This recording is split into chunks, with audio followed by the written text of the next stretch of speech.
大家好，欢迎收看今天的面具人。今天是2021年的2月16号，星期二。这年也过去了好几天了，对吧？咱们现在该考虑考虑自己的新年打算了，对吧？本来昨天呢，面具人要讲一讲心理状态是如何影响人的命运的，但是呢，因为篇幅的问题，咱们就放到今天来讲啊。然后呢，随着共产主义的脚步越来越近了，大家也越来越担心自己的资产安全问题，不知道该怎么办。反正面具人我呢，一旦是收到了一些有关于钱方面的情报，或者是文件，或者是新闻啊，我都会第一时间报告给大家的。也有很多人加面具人我的 LINE 号，或者是给我发邮件啊，询问一些保命保财的问题，对吧？很好很好。可是呢，面具人我有时候忙啊，可能顾不过来，没有及时的给你们回消息啊。那你们没看到我回消息的话，就可以给我尝试着多发几回，对吧？大家没什么重要事儿啊，不给我发邮件也行，等我更新节目也行，我会给你们及时提供最新的信息了。看一下屏幕下方的订阅按钮，把订阅和小铃铛都打开就 OK 了。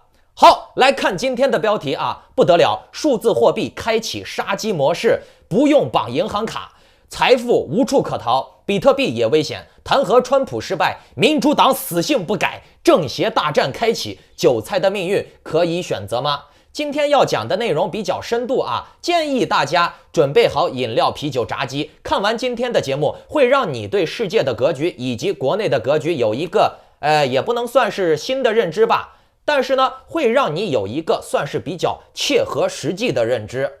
面具人这里呢也得到了一些消息，面具人听到这个消息以后啊，我当时就想到，如果我现在还是在国内啊，我该会有多绝望啊！这个消息太爆炸了，咱们一件事一件事的来讲。好了，先来讲一讲弹劾川普的事儿啊，那个数字货币和比特币的事儿，咱们在节目的后半段再说啊。万众瞩目的2次弹劾川普，在前天呢已经结束了，答案是弹劾失败。正如面具人长期所说的那样，川普没有那么简单。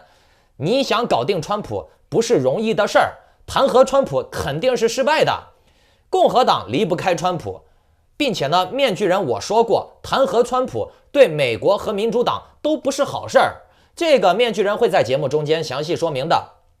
咱们先简单的来说一下，咱们华人看待政治的时候的奴性啊，因为咱们华人对政治的判断能力极差。就从这次美国大选就能看出来，对吧？咱们华人判断政治啊，有一个非常大的毛病，就是一厢情愿，总认为事情会按照自己的想法去来。我支持谁，谁就能赢；我支持中国共产党，我支持川普，我支持谁谁谁，谁就是好的。那这个逻辑完全是不成立的，你们明白吗？所以呢，我把这种状态和奴性挂钩了。很简单呀。奴隶他怎么能够判断准奴隶主到底想干什么呢？能判断准，他就不是奴隶了，他就是奴隶主了，对不对？咱们华人每次判断政治都是判断的不准，甚至每次都是判断的错误的。而且呢，咱们判断错了也不说啥了，关键是咱们判断错了还认为自己是对的。你们看啊，不管是挺川普的华人还是反川普的华人啊，他们长期以来都是口号喊得震天响，可是呢，口号喊得再响亮，往往都是事与愿违。能够看清和思考问题本质的人并不多。挺川普的人一致认为弹劾川普肯定会失败，反川普的人一致会认为川普死定了，弹劾肯定会成功。可是当你要问他为啥？不为啥，就是因为我支持川普，所以川普能赢。你别问我为啥，就是因为我支持拜登，所以弹劾一定能成功。华人的这个逻辑就是很简单的，因为我支持谁，所以谁就能成功。有时候面具人我就认为啊，这是一种自大的认为啊，自己有支持谁，谁就能成功的魔法呢？还是说咱们华人太蠢了？其实你支持谁和谁是否能成功关系真的不大。如果你没有选票，那就更是没关系，更是不可能的了嘛，对不对？这是最基本的常识。你没有选票，你支持不支持没有任何作用。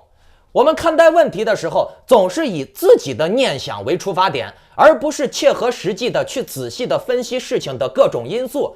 这也就是为何华人这个民族总是遭遇磨难的原因，因为大部分情况下，华人很难做出最优的选择，并且呢，咱们还总是做出最差的选择啊！而且呢，咱们还是不吸取教训，同样的错误屡次再犯。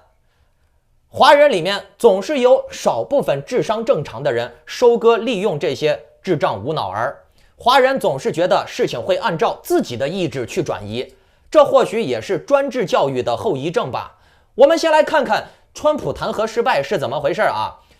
就是前天的时候，在针对美国前总统川普的第2次弹劾案中，众议院虽然早早就通过了弹劾表决，赞成弹劾，可是呢，参议院这边的投票结果未能达到定罪所需要的票数。参议院本来在早些时候呢，是以56票同意、44票反对，认定弹劾案合宪，可以进行弹劾。可是呢，在弹劾案经历了5天的审理以后，有57名参议员对川普投下了有罪票，包括7个倒戈的7位共和党议员啊。但是呢，43人投的是无罪票，这就直接让弹劾未能达到2/3的门槛，也就是说，你达不到67票，你就不能给川普定罪弹劾。那么为什么不能对川普进行弹劾呢？川普这边给出的理由就是，川普已经卸任了，川普已经不是总统了。那他既然不是总统，就没有办法弹劾了嘛，对不对？你强行弹劾他，这是不符合逻辑的。他不是总统，你咋弹劾他？并且呢，这也违背了宪法，对吧？哎呀，看到这儿的面具人，我就觉得啊，共和党的战术玩得确实好。事情发展到今天这个样子，你不得不想象一下，这个麦康奈尔的师傅是不是赵本山呀？这个真的是学的一手好忽悠。在川普总统卸任之前啊，麦康奈尔就一直说，哎呀，最近先忙着交接啊，弹劾的事情先放一放，你交接完了，你在不受任何干扰的情况下，你是总统了，你最牛逼呀，你可以专心致志的弹劾川普嘛，对不对？这样不是很香吗？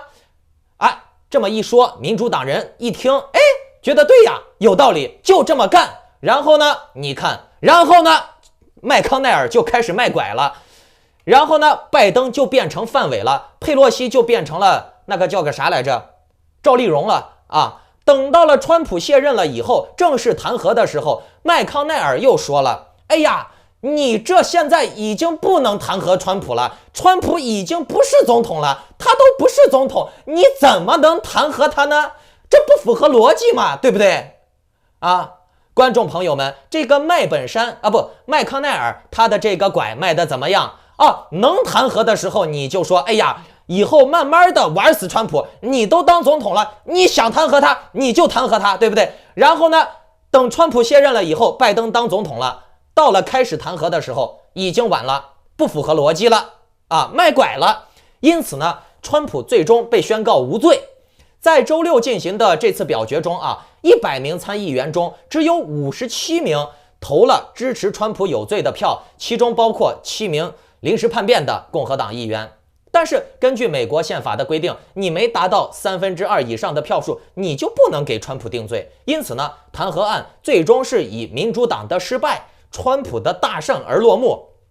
川普大获全胜了呀，这就等于说的是民主党目前啊出大丑了，兜了一圈，弹劾来弹劾去，无功而返，军心受挫啊，浪费了时间，浪费了感情，浪费了金钱，浪费了资源，并且呢，民主党的弹劾失败，这样做了以后啊，会有非常大的副作用，川普的光环又被加大了。就像我之前讲的那样，弹劾川普对民主党和美国都没有好处。咱们接下来仔细讲讲这中间的玄妙啊。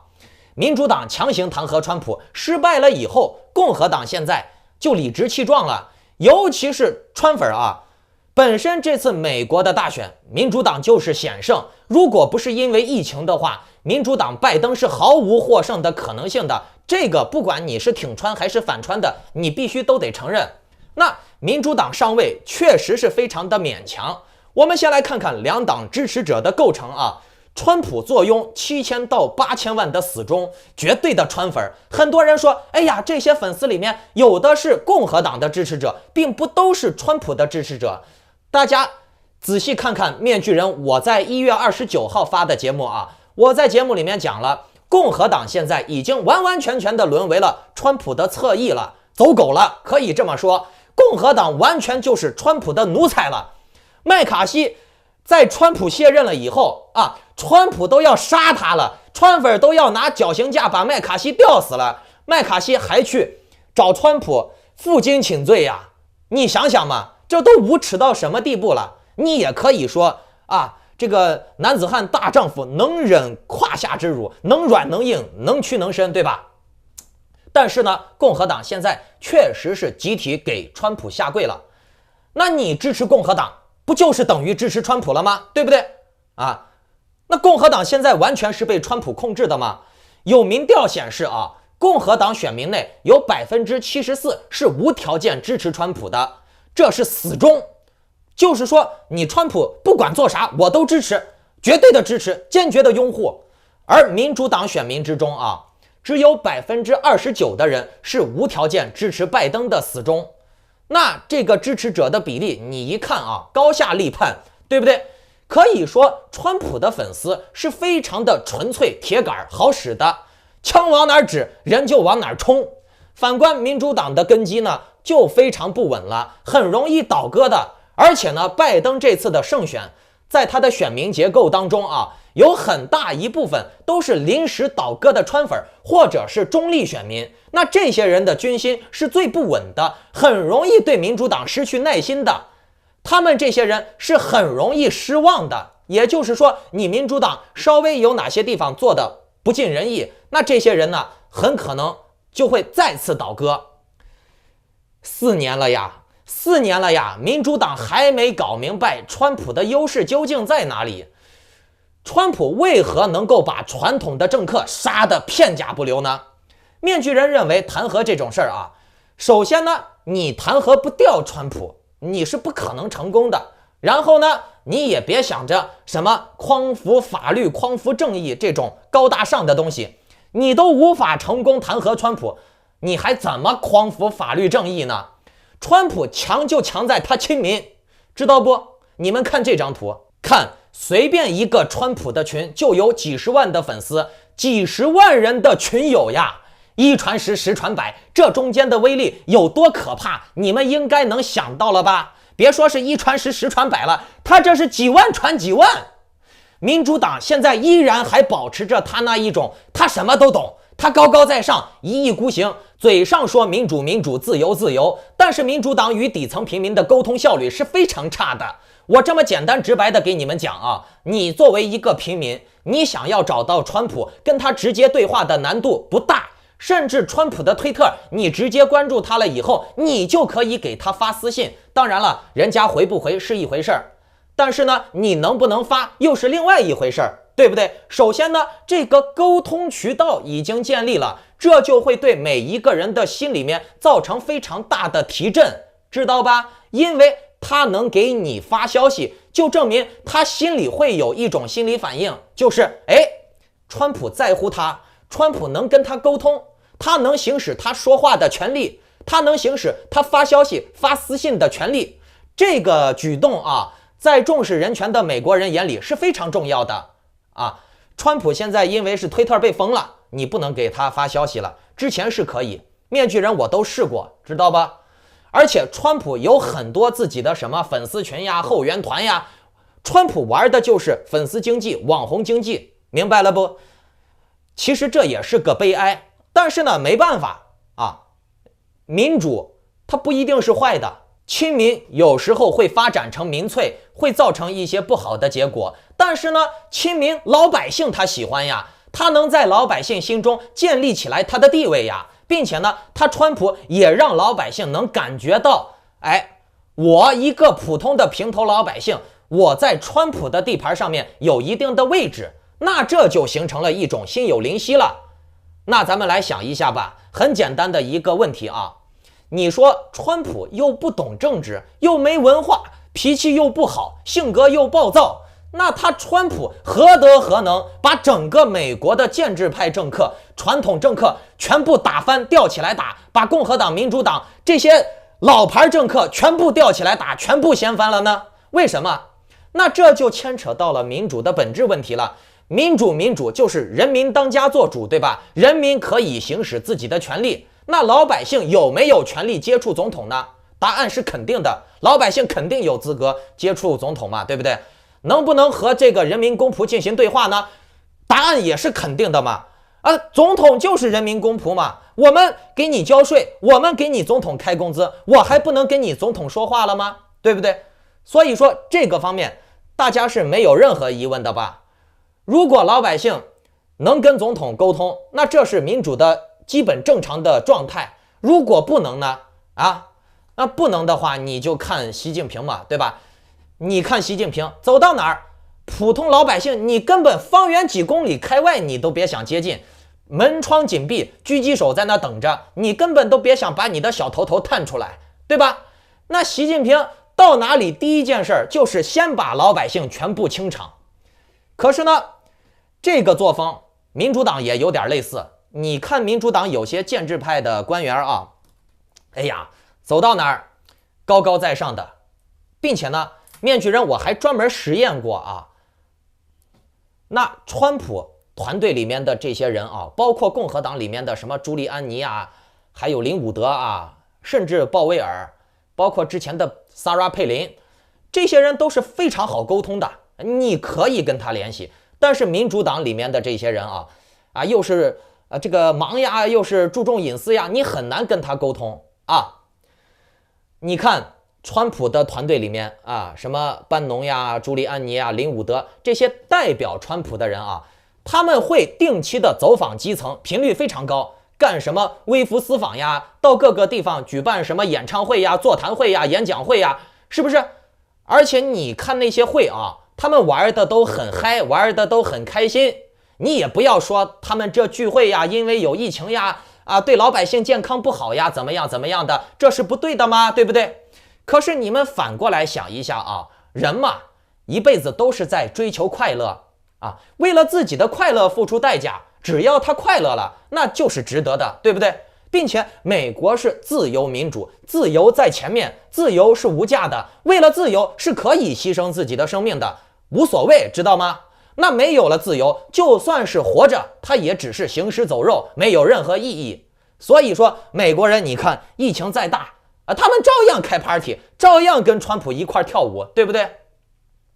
包括你看川普也经常会去参加一些电视秀、电影，甚至是摔跤活动唱歌活动，包括一些私人自媒体的博客秀，他都去参加。那这种行为你不管是在美国、在中国、在韩国、在日本，还是台湾这些领袖下基层，那绝对是会受到老百姓的拥戴的。并且呢，你看川普演了很多电影里面，把他塑造的都是好爸爸，要么就是英雄的形象，要么就是硬汉的形象，他一个人可以演出来很多包罗万象的形象那我跟你说，这个对普通的民众，尤其是不懂政治的人来说，川普演出来一个好爸爸的形象，老百姓看出来就觉得他是好爸爸，对不对？没问题而且你说川普去打摔跤，那老百姓就觉得川普战斗力强，是不是？川普一有什么样的事情，什么样的举措，他都会第一时间的通过他自己最直接的渠道，什么 Twitter 呀、Facebook 呀，或者是他自己建立的群，他自己的网络频道，直接和他的支持者或者是他的不支持者他们都会直接进行互动和沟通。你想骂川普，你也可以直接到他的频道，到他的推特里面骂他，懂了没？有些人呢，骂着骂着呢，就喜欢上了川普，对不对？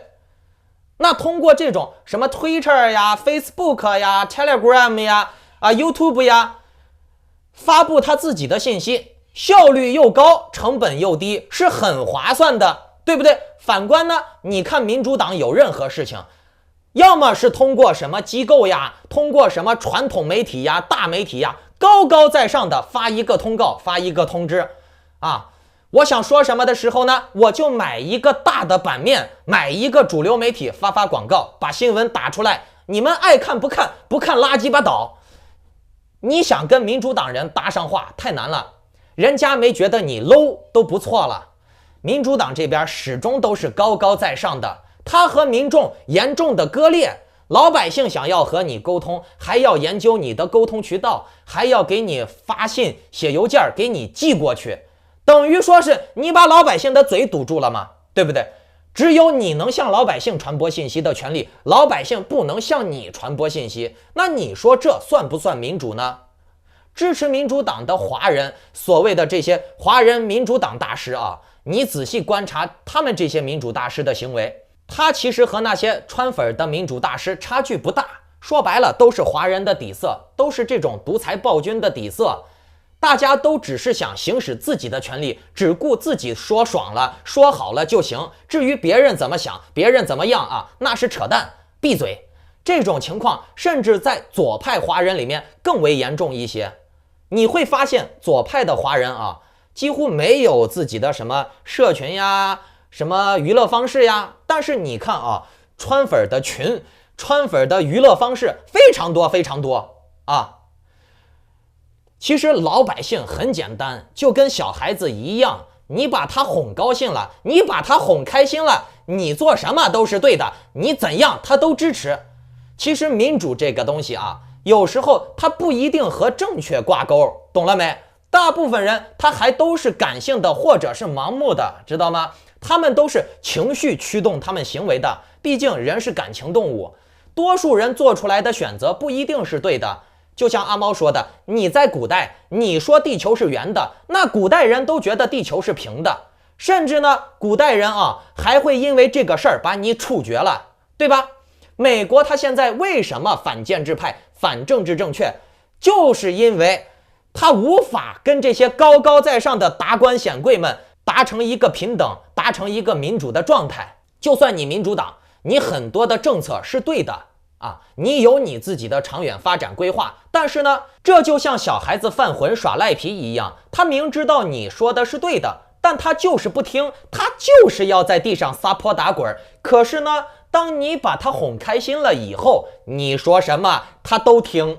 咱们就说美国的这个疫情啊，就像阿猫说的是一样的，川普是因为自己没文化，做事考虑不周到，导致了大家不注意戴口罩，然后呢，疫情泛滥了，对吧？但是这并不代表川普把这个事情做不好。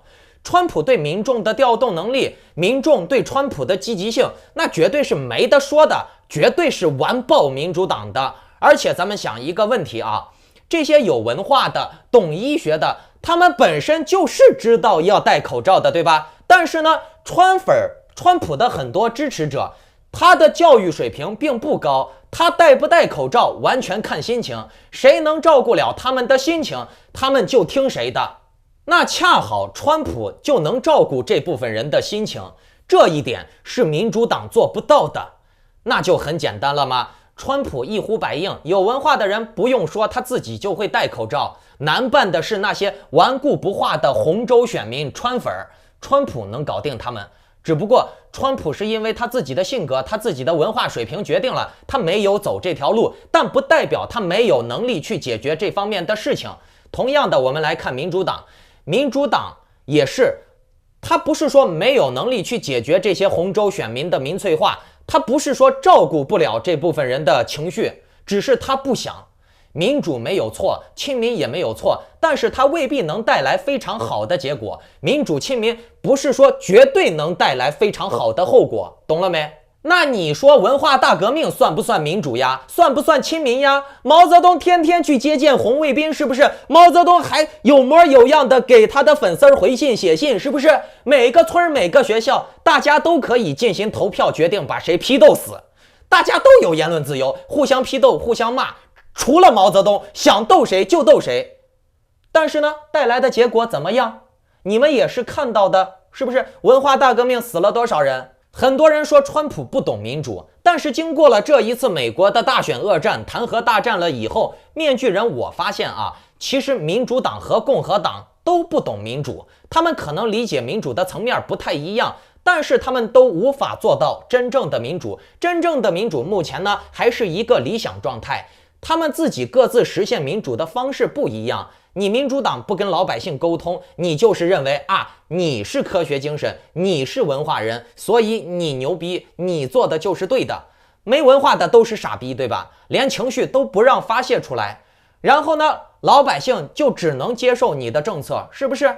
那这实际上就不是民主。民主党，你看啊，他每次都是选前会非常的亲民，可是当选完了以后呢，他就开始忙着他那一套治国理政、为人民服务的那种感觉了，就开始玩他那套建制派、老派的政治风格。可是呢，这种风格已经不适合现在的美国了。老百姓他其实要的是活跃，要的是生命力，要的是激情，要的是别人照顾他的感受。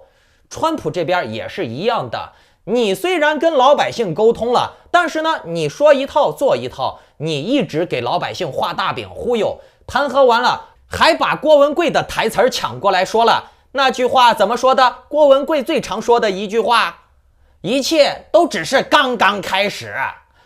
最后呢，川普还把亲民民主玩成民粹了，老百姓都发疯了。川普就是选前选后他一直都是亲民的，因为川普他不是传统政客，他在政治圈里面混啊，没有几个政客看得起他的，他根本就混不进去这个圈儿，别人都把他当土老帽，把他当笑话呢，嫌弃他没文化，嫌弃他不懂政治。那川普没办法呀，川普就只能跟人民做朋友了，他只能依靠人民老百姓了。说白了，就是人民的力量把川普抬到今天的这个位置的。而且呢，川普没法跟这些政客玩，那你说他不跟老百姓玩，他跟谁玩啊？他跟这些政客玩，人家又不带他玩。而川普能够做到今天啊，事实上证明了他跟人民站在一起。你不管他是对的还是错的，但是呢，他掌握了人民的情绪，他就掌握了人民的力量，他就可以凌驾于政党之上，不管民主党还是共和党都被他吊打，他就可以把这些建制派的政客，不管是共和党、民主党的政客，都踩在脚下。这也就是民主的民众的力量的体现。所以说啊，民主它和民粹有关系，民主它和对错未必有关系。民主党人为什么会败给川普？实际上呢，他就是败给了民心。所以呢，面具人我就一直不提倡弹劾川普。你们可以翻翻我的老节目，我还希望民主党能够借鉴川普的成功经验啊，或者是跟川普有一些巧妙的沟通方式。可是呢，民主党他选择跟川普死斗到底，而川普呢，本身他自己也是非常的脾气不好，他也是要跟民主党死斗到底。那川普这边掌握的民心可能略高于民主党，并且呢，随着时间的推移，可能会越来越高啊。所以你说弹劾这个东西有啥意义吗？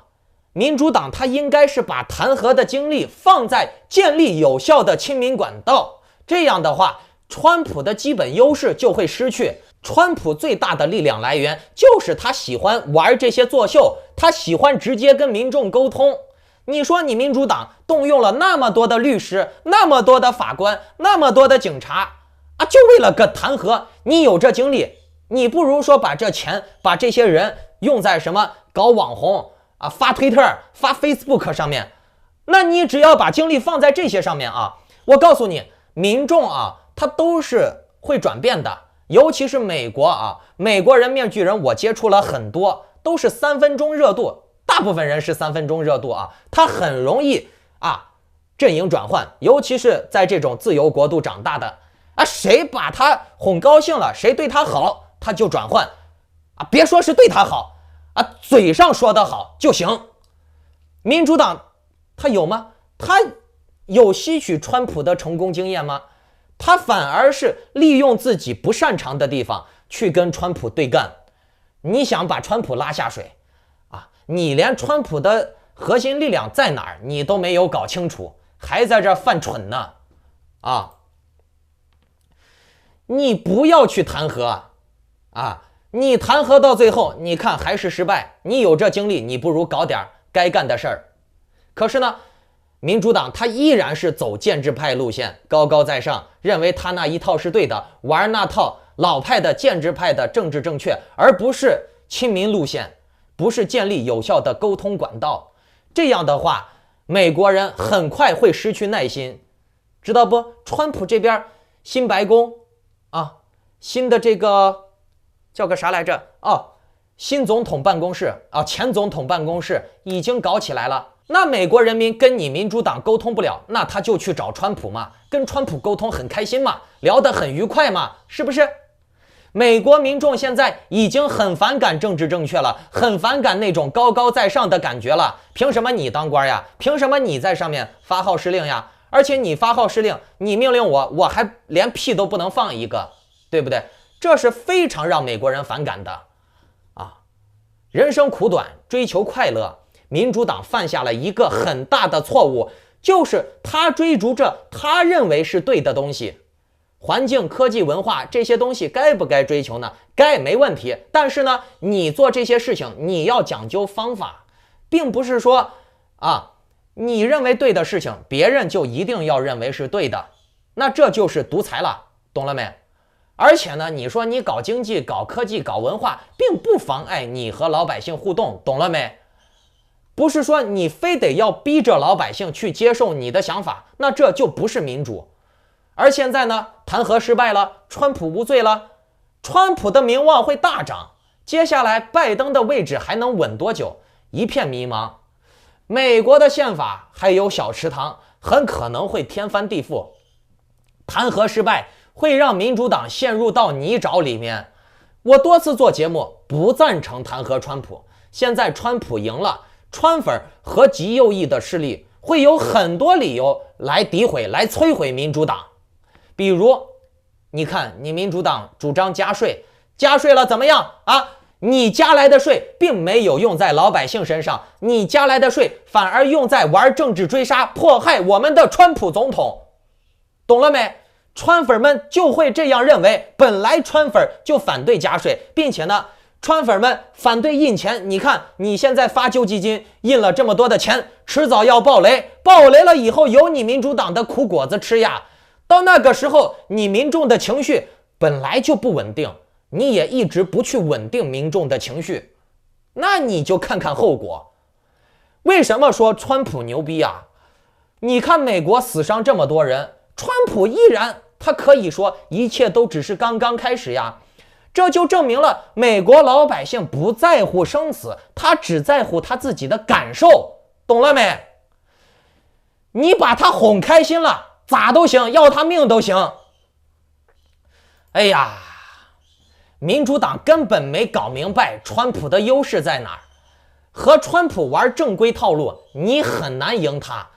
中共为啥能玩过川普？中共能吃掉川普，是因为川普的路子野；川普能吃掉民主党，也是因为川普的路子野。并且呢，川普和中共两个有非常类似的一个特征，就是两人在崛起的过程中都是非常的亲民的。中共当时能把国民党干掉，也是因为中共非常的亲民，是不是？